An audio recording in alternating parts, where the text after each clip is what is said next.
Hello guys, welcome back to our channel economics with Charu. I hope आप सब अच्छे होंगे गाइज। सो स्टार्ट करते हैं आज की क्लास। आज भी हम इंडिफरेंस कर्व से रिलेटेड कुछ क्वेश्चंस करने वाले हैं और लास्ट वीडियो में भी हमने ऑर्डिनल यूटिलिटी से रिलेटेड कुछ क्वेश्चंस किए थे, ठीक है। सो वो क्वेश्चंस भी इजी थे और आज की वीडियो में भी आप बिल्कुल इजीली क्वेश्चंस कर पाओगे। कुछ क्वेश्चंस तो मतलब ऐसे हैं कि जो हमने वहीं पे सॉल्व कर लिए, तो आप बहुत इजीली कर पाओगे। सो गाइस, मैं ज़्यादा टाइम आज नहीं लूँगी, थोड़ा स्पीडली हम करेंगे क्योंकि ऑलमोस्ट क्वेश्चन ना सेम ही है, टॉपिक सेम है ना। सो वीडियो लेंथी ना हो इसलिए मैंने 2 पार्ट्स में डिवाइड किया था। सो स्टार्ट करते हैं गाइस फर्स्ट क्वेश्चन से। पहला क्वेश्चन है एन इंडिफरेंस कर्व रिप्रेजेंट, क्या रिप्रेजेंट करता है आप जानते हैं। ए ऑप्शन है इक्वल इनकम लेवल, बी है equal satisfaction from different combinations of two good, and C equal price of goods, D equal quantities of goods. So आप जानते हैं कि ये हमें क्या दिखाता है, डिफरेंट गुड्स के कॉम्बिनेशन जहाँ पे इक्वल सेटिस्फैक्शन मिलता हो, ठीक है। So B is correct, equal satisfaction from different combinations of two goods, ठीक है। नेक्स्ट क्वेश्चन है an indifference curve is also known as, हम इसको और क्या कह सकते हैं। ए है demand curve, B utility curve, and C iso utility curve, and D supply curve. So हम इसको आइसो यूटिलिटी कर्व भी बोल सकते हैं। ऐसा क्यों? आइसो का मतलब होता है एक जैसा, एक समान, ठीक है, जहाँ पे हमें एक जैसी यूटिलिटी मिली, आइसो यूटिलिटी कर्व। सो हम इसको इसलिए इंडिफरेंस कर्व बोलते हैं क्योंकि इंडिफरेंस कर्व पे हमें इक्वल सेटिस्फैक्शन मिलता है और आइसो का मीनिंग भी इक्वल ही होता है, ठीक है। नेक्स्ट क्वेश्चन है consumer is indifferent between all combinations lying on the same indifference curve because, मतलब ऐसा क्यों होता है कि एक इंडिफरेंस कर्व पे सारे कॉम्बिनेशंस पे जो सेटिस्फैक्शन होता है वो इक्वल होता है, ऐसा क्यों होता है। ए ऑप्शन है this they cost the same, and B they provide the same utility, C they contain the same quantity of goods, and D they have the same price। so हमें पता है कि ऐसा क्यों होता है क्योंकि उन सबसे मिलने वाली जो यूटिलिटी होती है वो सेम होती है। they provide the same utility, B is correct, ठीक है। नेक्स्ट क्वेश्चन है slope of an indifference curve indicate, क्या दिखाता है स्लोप हमें इंडिफरेंस कर्व का। ए ऑप्शन है income effect, B price effect, C marginal rate of substitution MRS, and D marginal utility. So आप जानते हैं जो डिफरेंस कर्व होता है उसका स्लोप क्या कहलाता है, marginal rate of substitution MRS, ठीक है। फिफ्थ क्वेश्चन है अटिपिकल इंडिफरेंस कर्व स्लोप्स, कैसा होता है, मतलब टिपिकली कैसा होता है इंडिफरेंस कर्व आप जानते हैं, कॉन्वेक्स टू ओरिजिन होता है, डाउनवर्ड होता है, डाउनवर्ड लेफ्ट टू राइट होता है। सो ए ऑप्शन है upward from left to right, B downward from left to right, C vertical upward, and D horizontally. So आप जानते हैं B is correct, downward from left to right, okay. Six question है why does an indifference curve slopes downward, downward क्यों होता है आप जानते हैं क्योंकि हम एक गुड को ज्यादा कंज्यूम करते हैं, एक को हम कम करते हैं, ठीक है। ए ऑप्शन है more of one good compensates for less of another good, B price decreases, C income increases, and D utility decreases। सो आप जानते हैं ऐसा क्यों होता है क्योंकि हम इसमें क्या करते हैं, किसी एक गुड को ज्यादा कंज्यूम कर रहे होते हैं, दूसरे गुड को हम कंपनसेट कर देते हैं उसके बदले में, ठीक है, किसी गुड को ज्यादा कंज्यूम करने के लिए। अब 7 क्वेश्चन है इंडिफरेंस कर्व आर जनरली कैसा होता है। A convex to origin, B concave to origin, C straight line, and D vertical line. तो आप जानते हैं कैसा होता है कॉन्वेक्स टू ओरिजिन, ठीक है। 8 है कॉन्केविटी नहीं convexity of an indifference curve reflects, हमें क्या दिखाता है, ऐसा क्यों है वो कर्व, वो कॉन्वेक्स क्यों है। सो ए ऑप्शन है increasing MRS, B constant MRS, C diminishing MRS, and D zero MRS। आप जानते हैं कि उसकी वो जो पर्टिकुलर शेप है ना किसी इंडिफरेंस कर्व की कॉन्वेक्स टू ओरिजिन, वो क्यों होती है क्योंकि जो MRS है वो डिमिनिशिंग होता है, ठीक है। 9 क्वेश्चन है two indifference curve can not intersect, आपस में एक दूसरे को काट नहीं सकते, इंटरसेक्ट नहीं कर सकते, क्यों। ए ऑप्शन है it violates assumption of consistency of preference, B goods are expensive, C income changes, and D price are constant. So A is correct कि यहाँ पे क्या होगा, अगर ऐसा होगा तो वो कौन सी एजम्पशन को वॉलेट कर जाएगा, कंसिस्टेंसी ऑफ प्रेफरेंस को, ठीक है।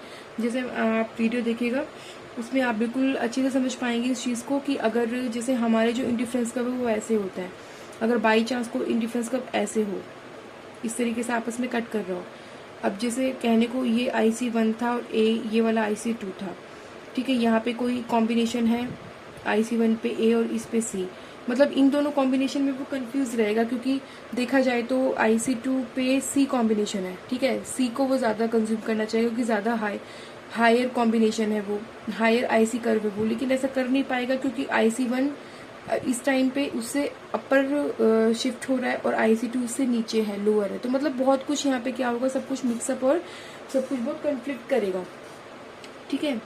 अब 10th क्वेश्चन है, हायर इंडिफरेंस कर्व इंडिकेट। आप जानते हैं क्या इंडिकेट करता है हमें, हायर सेटिस्फैक्शन को।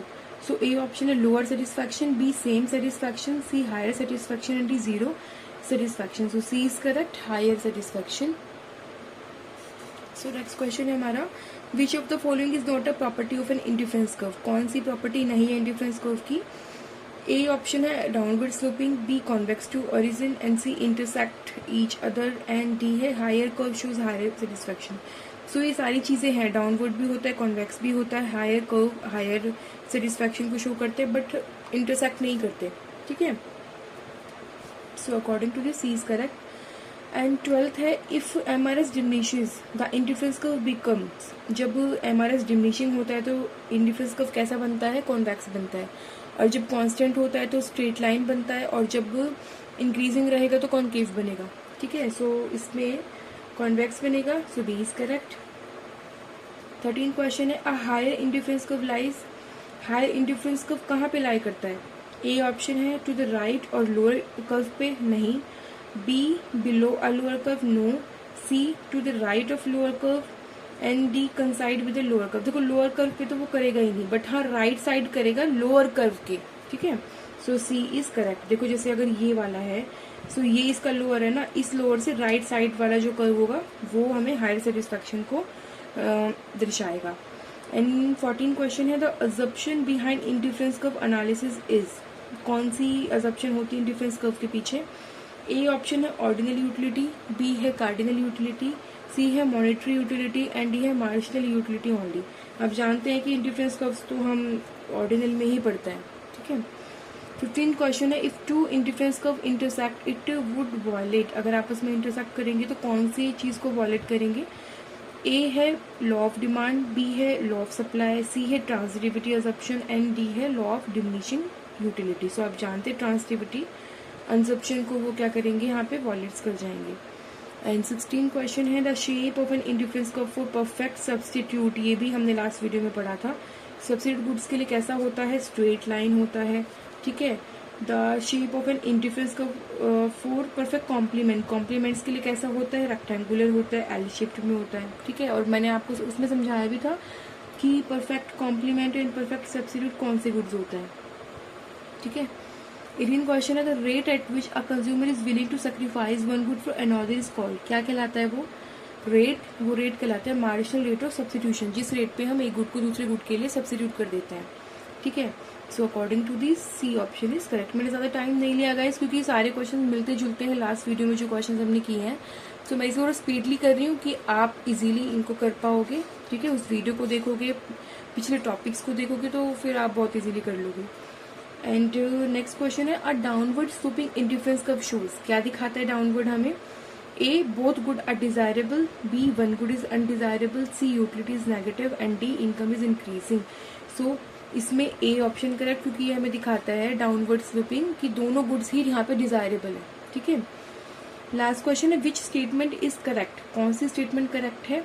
ए option lower indifference curve represent higher satisfaction, नहीं। B indifference curve can touch each other, no. C higher indifference curve represent higher satisfaction and D indifference curve slopes upward.